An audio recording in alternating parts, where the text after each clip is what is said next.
अरे नाग नाचे अगना नगन पिछुआरे। अरे नाग नाचे अगना अरे नगन पिछुआरे। अरे गजब डमरू बाजे शिव गुरु हवारे। गजब डमरू बाजे शिव गुरु दुआरे। गजब डमरू बाजे। अरे नाग नाचे अगना नागिन पिछुआरे। नाग नाचे नाग नाचे अगना नागिन पिछुआरे। नाग नाचे गजबा डमरू बाजे भोला के दुआरे।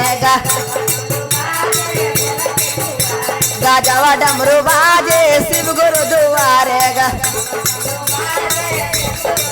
काऊ सा दीदी दम साले वाले आय हाय ये जय हो। गजबा डमरू बाजे भोला के दुआरे। गजबा डमरू। अरे नाग नाचे अगना नागिन पिछुआरे। नाग नाचे अगना नाग नाचे अगना नागिन पिछुआरे। नागन गजबा डमरू बाजे भोला के दुआरे। गजबा डमरू बाजे। और क्या है भोला के दुआरे एक अंधरा पुकारे। भोला के भोला के दुआरे एक अंधरा पुकारे। भोला के दुआरे एक अंधरा पुकारे। इको कम कीजिए, इको कम कीजिए। भोला के दुआरे एक अंधरा पुकारे। अंधरा के आंख देले गुरुजी हमारे।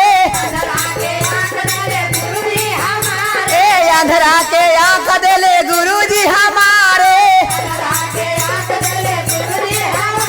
गजबा डमरू बाजे भोला के दुआरे।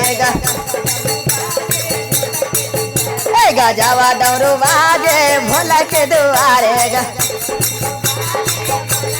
बोल के गजबा डमरू बाजे भोला के दुआरे। अरे नाग नाचे अगना नागिन पिछुआरे। नाग गजबा डमरू बाजे भोला के दुआरे। गजबा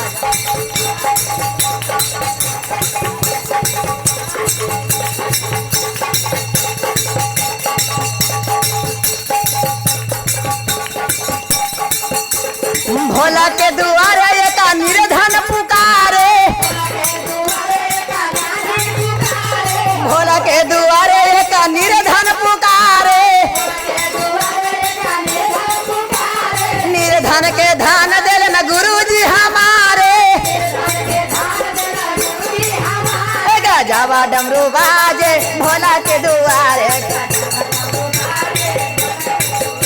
गजबा डमरू बाजे भोला के दुआरे। नाग नाचे अगना नागिन पिछुआरे। गजबा डमरू बाजे शिव गुरु दुआरे। गजबा डमरू बाजे। गजबा डमरू बाजे भोला के दुआरे एक बांधी पुकारे। भोला के दुआरे एक बांधी पुकारे। बांधी के बालक दिले गुरुजी हमारे। बांधी के बालक दिले गुरुजी हमारे। गजबा डमरू बाजे भोला के दुआरे। गजबा डमरू